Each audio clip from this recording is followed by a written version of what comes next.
जय हिंद दोस्तों, सैनिक समाचारों में आपका हार्दिक स्वागत है। बात करते हैं सबसे पहले हेडलाइंस की। हेडलाइंस में जबरदस्त आपके साथ खुशखबरी आज शेयर करूंगा। सबसे पहले ओआरओपी की दूसरी किस्त पर पीसीडीए ने क्या जवाब दिया है। कल मेरी बात हुई थी, मैं उसकी चीज बारे में बात करूंगा। दूसरी बात करूंगा, सर्विस इंक्रीमेंट के ऊपर जबरदस्त पहल, 90 दिन के अंदर एरियर के साथ भुगतान, चाहे सर्विस पर्सन है, पेंशनर, सभी को फायदा। जबरदस्त पहल है और सरकार को लेना होगा सबक। बिल्कुल क्लियर करूंगा, आप चौंक जाओगे इस खबर को सुन के। और दूसरी बात, केएसबी से लाखों रुपए का फंड हुआ है जारी, जवान उठाएं फायदा। यानी इतनी सारी स्कीम आती हैं, चाहे एजुकेशन की हैं, चाहे मैरिज की हैं, उनका फायदा उठाएं। उनके ऊपर नोटिफिकेशन क्या है, जरा हम बात करेंगे। सबसे पहले मैं बात करता हूं, हाँ जी दोस्तों, जैसा कि मैंने कहा कि पीसीडीए दूसरी किस्त का इंतजार सभी को हो रहा है। जैसे जो 70 साल से नीचे वाले लोग हैं, उनको अगस्त में सेकंड इंस्टॉलमेंट उनके एरियर का मिलना था और वो अभी तक जारी नहीं हुआ है। तो इसी संदर्भ में कल, यानी कल मैंने बात किया, जो मैं आपके साथ स्क्रीनशॉट शेयर कर रहा हूं। टाइम था 9:40, 2 मिनट 31 सेकंड हमारी उनसे बात हुई। उन्होंने क्या कहा, मैंने पूछा कि सर, अगस्त में जो सेकंड किस्त मिलनी थी, जो 70 साल से नीचे वालों के लिए, उनके लिए आप कब जारी कर रहे हो, कर दी या नहीं कर दी? आपके पास क्या है सीजीडीए का मैसेज, क्या है पीसीडीए के डायरेक्शन? जो लोग कर रहे थे, मेरी उनसे बात हुई, उन्होंने ये कहा कि अभी तक मेरे पास सिर्फ जो नोटिफिकेशन है वो 70 साल वालों का आया है, वो लगभग हो गया है। 2-4% किसी वजह से रह गए, मैं उनका काम कर रहा हूं। और 70 साल से नीचे वालों का जो दूसरी किस्त का नोटिफिकेशन का हमें है इंतजार, हमें इंतजार है। जबकि मैंने क्लियर कहा कि मैं सैनिकों के लिए काम करता हूं, तो उन्होंने कहा सर जैसे ही आ जाएगा आप 3 दिन बाद हमें दोबारा कॉल कर लेना। हम समझ सकते हैं, यह है अपडेट। जो लोग इंतजार कर रहे हैं कि कब तक आएगा, कब नहीं आएगा, तो आज तारीख है, आप समझते हो आपकी 8 तारीख है और आपका जो क्लियर हो गया है, और उसके बाद 2 या 3 दिन में जो भी बात होगी हम आपके साथ शेयर करेंगे कि आपकी किस्त कब खाते में गिरने वाली। दोस्तों, ये थी खबर। अब दूसरी खबर की तरफ बढ़ते हैं, जो मैं आपके सामने एक खबर शेयर कर रहा हूं, जो बहुत सारी माथापच्ची चल रही है। माथापच्ची क्या चल रही है कि जो लोग 31 जून को रिटायर्ड हो रहे हैं, उनको 1 जुलाई से जो फायदा मिलना होता है, उन्हें फायदा नहीं दिया जा रहा है। कई केंद्रीय कर्मचारी महाराष्ट्र लगाकर, मद्रास से लगाकर, दिल्ली से लगाकर, एएफपी से लगाकर, जबकि आदेश पूरा आ चुका है इस नेशनल इंक्रीमेंट का कि सबको जारी कर देना चाहिए था, इसके लिए केस की जरूरत नहीं। हाँ जी दोस्तों, लेकिन इसके ऊपर एक पहल हुई है कि इसका आदेश भी जारी हो गया माननीय हाई कोर्ट से, और सरकार ने वित्त मंत्री से भी आदेश ले लिया है। 90 दिन के अंदर जो भी पेंशनर्स गए हैं उनका पूरा भुगतान होगा, एरियर भी मिलेगा और उनकी पेंशन रिवीजन भी होगी और उनके खाते में भी आएगा। और गाइडलाइन शुरू की। जरा इस न्यूज को, ये सबक है केंद्र सरकार के ऊपर। आखिर है क्या मुद्दा, बड़ा इंटरेस्टिंग है, जरा आप इसको सुनिए।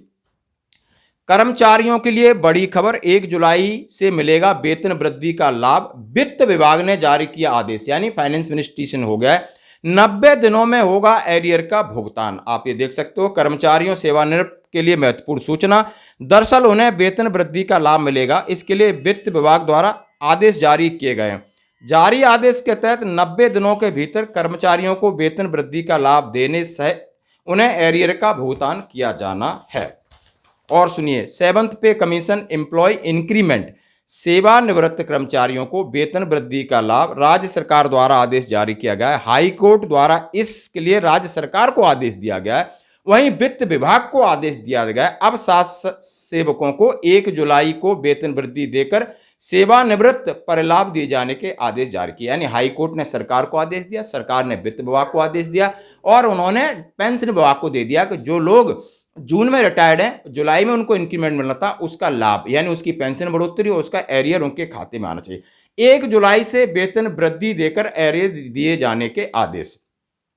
7वें वेतन आयोग के तहत छत्तीसगढ़ शासन के वित्त विभाग ने 30 जून को सेवानिवृत्त होने वाले शासकीय सेवकों को 1 जुलाई से वेतन वृद्धि देकर एरियर दिए जाने का आदेश दिया है। उच्च न्यायालय बिलासपुर के आदेश के अनुसार इस संबंध में आदेश जारी किया गया था। वहीं संबंधित प्रकरण में 90 दिन की समय अवधि में याचिकाकर्ता के रिटायरमेंट के लाभों में संशोधन और एरियर का भुगतान किए जाने की पूरी कार्रवाई के निर्देश दिए गए हैं। विभाग द्वारा दिए गए निर्देश के बाद 90 दिनों के भीतर उन्हें रिटायरमेंट के लाभ और एरियर का भुगतान किया जाएगा। वित्त विभाग ने आदेश जारी करते हुए सचिव वन जलवायु जो भी उनके डिपार्टमेंट हैं और दे दिया, और उन्होंने महाधिवक्ता बिलासपुर कोर्ट को भी ये इन्फॉर्म करा दिया कि ये आदेश इंप्लीमेंट के लिए हमने मंजूर कर लिया। अंतर की राशि के एरियर सहित भुगतान 3 महीने के अंदर, जो भी डिफरेंस उनकी बेसिक पेंशन में पड़ेगा बढ़ेगी और जो भी अंतर है वो सारा सुधार बोला है, और 90 दिनों में एरियर का भुगतान बोला है। आप इससे पहले बिलासपुर हाई कोर्ट में 30 जून को रिटायर्ड होने वाले शासकीय कर्मचारियों को वेतन वृद्धि देने की याचिका पर सुनवाई की गई थी, जिसमें महाधिवक्ता कार्यालय बिलासपुर द्वारा रिपीटिशन में हाई कोर्ट बिलासपुर 10 जुलाई को दिए गए आदेश के बाद जारी आदेश में 90 दिनों में भुगतान करने का आदेश दिया है। यानी अब मैं आ रहा हूं ऊपर, ये जो केंद्र सरकार है 1000 बार इसको ऑर्डर मिल चुके, सुप्रीम कोर्ट का ऑर्डर मिल गया है, वो वित्त विभाग में अटका करके फटका करके झटका के एमओडी में बैठा हुआ है। इन लोगों को सीखना चाहिए। एक स्टेट गवर्नमेंट में अभी आदेश बिलासपुर हाई कोर्ट ने दिया और सरकार ने माना, वित्त विभाग को भेज दिया, 90 दिन के एरियर के साथ भुगतान कर सकते हो। क्या ये देश से बाहर है? क्या केंद्रीय कर्मचारी कोई काम नहीं करते? क्या सैनिक काम नहीं करते? इतनी बड़ी सेना है जो देश को संभाल रही है, आप उनके बहुत सारे इस तरह के मामले एएफटी में पड़े रहते हैं और आप माननीय सुप्रीम कोर्ट का आदेश मिल जाता है, फिर भी एमओडी दबा के बैठती है। इनको सीखना चाहिए दोस्तों, इसलिए मैं आपके साथ शेयर कर रहा हूं कि जरूर इस वीडियो को माननीय रक्षा मंत्री तक पहुंचाना है, ताकि उनको लगे कि हमारे जवान भटक रहे हैं, बहुत सारे केंद्रीय कर्मचारी भटक रहे हैं, आप सुन नहीं रहे हो। लेकिन एक गवर्नमेंट है, वहां पर कांग्रेस प्रशासन है, वही उन्होंने ओल्ड पेंशन लागू किया, हर चीज लागू कर रहे हैं, लेकिन यह सरकार शांति से बैठी है। तो इस सरकार को जगाना है ऐसे वीडियो के माध्यम से। आगे बढ़ते हैं दोस्तों, आगे बढ़ते हैं। जैसे हमने कहा कि दूसरा लेटर है कि केएसबी केंद्रीय सैनिक बोर्ड, जो कि हमारे फाइनेंशियल मैटर को सॉर्ट आउट करता है, चाहे हमारे बच्चों की स्कूल की फीस हो, चाहे हमारे मैरिज डॉटर्स की मैरिज हो, चाहे प्रधानमंत्री स्कॉलरशिप हो। जी हाँ दोस्तों, 100% फंड आता है, थोड़ा डिले आता है, इसलिए जैसे ही रिटायर्ड होते अपने आप को केएसबी में रजिस्टर करिए और उसके साथ जितनी स्कीम है उनको पढ़िए, समझिए और उनका लाभ उठाइए। यदि आपकी बेटी की शादी हुई है तो अभी इसका एक अपेंडिक्स है फॉर्म है जो कि मैं आपके साथ शेयर कर रहा हूं।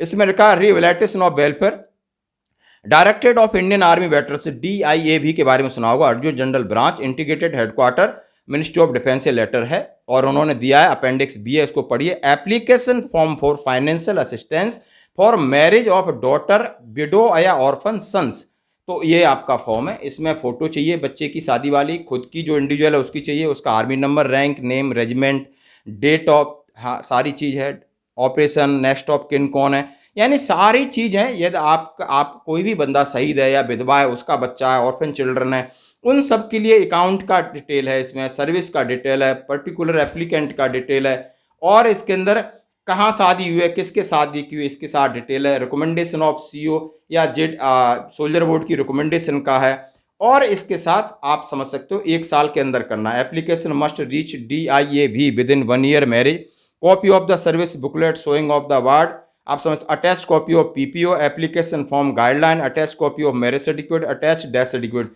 ये आप हमारा एक डिपार्टमेंट है DIAV directorate of Indian army veterans, ये सिर्फ आर्मी वालों के लिए दोस्तों।